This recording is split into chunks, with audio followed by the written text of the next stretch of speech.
আজকের থেকে এবারে কোনো কাজ কাম তোর আর করা লাগবো না। তোর তো আগে একটা বিয়ে হয়েছিল, এই কথাটা তুই আমার জানাস নাই কেন? আমারে স্পর্শ করবি না।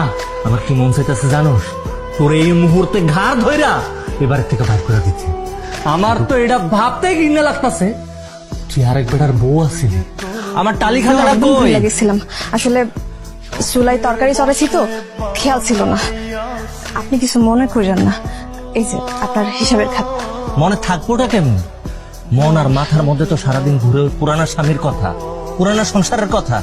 আমার সংসারের কোনো কাজ করবো তো তোমার মনে থাকবো না? একটা ছেলে যখন বিয়ে করে, সে কত স্বপ্ন নিয়ে, কত স্বাদ নিয়ে একটা মায়ের বিয়ে করে।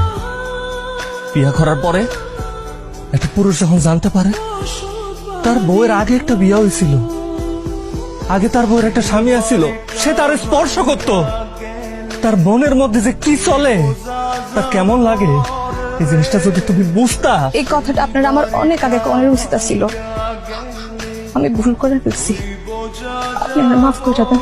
রান্না করার সময় মনোযোগটা রান্না করবি। এই যে পোলাটা আমার সারাদিন পরে খাইতে বসে যদি শান্তি করে না খাইতে পারে, এই খাওয়া কি আমার গলা দিয়ে নামবো? আম্মা আপনি বিশ্বাস করেন, আমি রান্না করানোর সময় প্রত্যেকটা তরকারিতে লবণ চেক করছি, লবণ ঠিকঠাকই ছিল। এই যে কইটা, এইটা তুমি কি কাজ করলা? সারাটা দিন পরে পোলাটা আমার একটু খাইতে বসছে, এই যে তোমার কারণে রাগ হয়ে উঠে চলে গেল। এত বড় একটা খুশির সংবাদ দেওয়ানোর পরও আমার উপর থেকে আপনার রাগ কমে নাই? তুমি আমার যে খুশির সংবাদ দিছো, এটা আমার রাগের কারণের কাছে কিচ্ছু না। তোমার কারণে আমি রাস্তায় বাইরে হতে পারতেছি না। পুরা গ্রামের মানুষ আমার দেখলে সিসি সিসি করতেছে। আমার এলাকার যত ছোট ভাই ব্রাদার আছে আমার যা না তাকে অপমান করতেছে। আচ্ছা ভাবি, তোমার যে আগে একটা বিয়ে হয়েছিল, ওইভাবে কোনো সন্তান নাই? সন্তান থাকলে তুমি কিন্তু আমারে কইতে পারো, আমার সে লুকাইবা না। তত দেখা যায় কয়দিন পর তোমার ওই সন্তান আইসা আঙ্গুরের জায়গা সম্পদের ভাগ চাইব। তোমার মুখে তো দেখে কিছুই আটকাতেছে না কুলসুম।